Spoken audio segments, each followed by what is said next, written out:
পায়েলমন পাখি চ্যানেলে নতুন একটা ভিডিওতে সবাইকে ওয়েলকাম।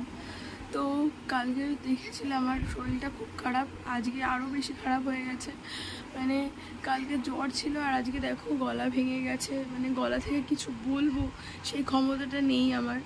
তো কথা বলতে ভীষণ কষ্ট হচ্ছে, জানি না কীভাবে তোমাদের ভিডিও দিতে পারবো বা কবে আমি আবার ভালোভাবে আমার নিজের ভয়েসে ভিডিও দেবো। আর এত কষ্ট হচ্ছে কথা বলতে, কি বলবো। কালকে রাত্রে একটা ওষুধ খেয়েছিলাম, তো সেই ওষুধটাতে কোনো কাজ করেনি। এখন যাবো ডাক্তারখানায় ডাক্তার দেখাতে। গলার ভয়েস তো দেখো, চোখ মুখগুলো দেখে বুঝতে পারছো কীরকম শুকিয়ে গেছে, কিছু খেতে ইচ্ছে করছে না, ভালো লাগছে না। সকালবেলা ঘুম থেকে উঠেছি, মানে সকালে ঘুম থেকে ওঠার পরে তো কথাই বলতে পারছিলাম না, এখন যাও একটু বলতে পারছি। আর সকালে ঘুম থেকে ওঠার পরে কোনো কথাই বলতে পারছিলাম না। আর মানে শরীরটা সত্যি খুব খারাপ, ভালোই নেই একদম। জ্বর, তারপর ঠান্ডা লেগেছে, এত পরিমাণে ঠান্ডা লেগেছে মানে গলা দিয়ে কোনো কিছু বলবো সেটার ক্ষমতা নেই।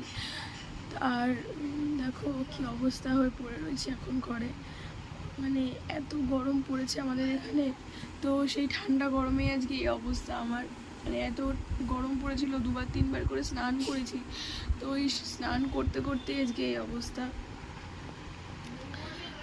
এখন ডাক্তারখানায় যাব, মানে হসপিটালে যাব ডাক্তার দেখাতে, দেখি ডাক্তারবাবু কি বলে। তারপর আর সকালবেলা ঘুম থেকে উঠে চা বিস্কুট খেয়েছি, আর কিছু খাইনি। মানে খাবো যে সেই মুখেও রুচি আসছে না, মানে একদম ভালো নেই শরীরটা। চোখ মুখগুলো পুরো শুকিয়ে গেছে। কালকে রাত্রেবেলা সারা রাত ঘুমোইনি, জেগেছিলাম প্রায় 3-3:30 সময় শুয়েছি, দিয়ে আবার ভোরবেলা উঠে পড়েছি।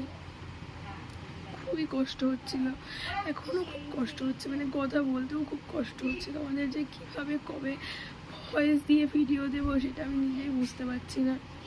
এইটুকু তোমাকে আপডেট, মানে তোমাদের আপডেট দিতে আসলাম আমি, যে আমার শরীর খুব একটা ভালো নেই। তোমরা সবাই একটু প্লিজ ঠাকুরের কাছে প্রে করো আমার জন্য, যাতে খুব তাড়াতাড়ি গলাটা ঠিক হয়ে যায়, যাতে আমি ভয়েসটা দিতে পারি। আর দেখো, শরীর মন কোনো কিছু ভালো না থাকলে না কিছু করতেও ইচ্ছে করে না। তো তোমরা প্লিজ আমার পাশে থেকো, আমার চ্যানেলটা সাপোর্ট করো। আর কি বলবো, যে ভিডিও শ্যুট করতে পারলেও ভিডিও ভয়েস দিতে পারছি না, তো ওই জন্য ভিডিও আপলোড করে কি হবে বলো, ভয়েস দিতে না পারলে। আর এই ভয়েসটা যে এতটা বাজে হয়ে গেছে, তোমরা কেউ হয়তো বুঝতেও পারবে না, আমার অর্ধেক কথা বুঝবে আর অর্ধেক কথা বুঝবে না। তো এইটুকুই জাস্ট বলার ছিল। ঠিক আছে, তো আবার একটা অন্য ভিডিওতে দেখা হবে। আর সবাই প্লিজ আমার জন্য একটু প্রে করো ঠাকুরের কাছে, যাতে আমি তাড়াতাড়ি সুস্থ হয়ে যাই।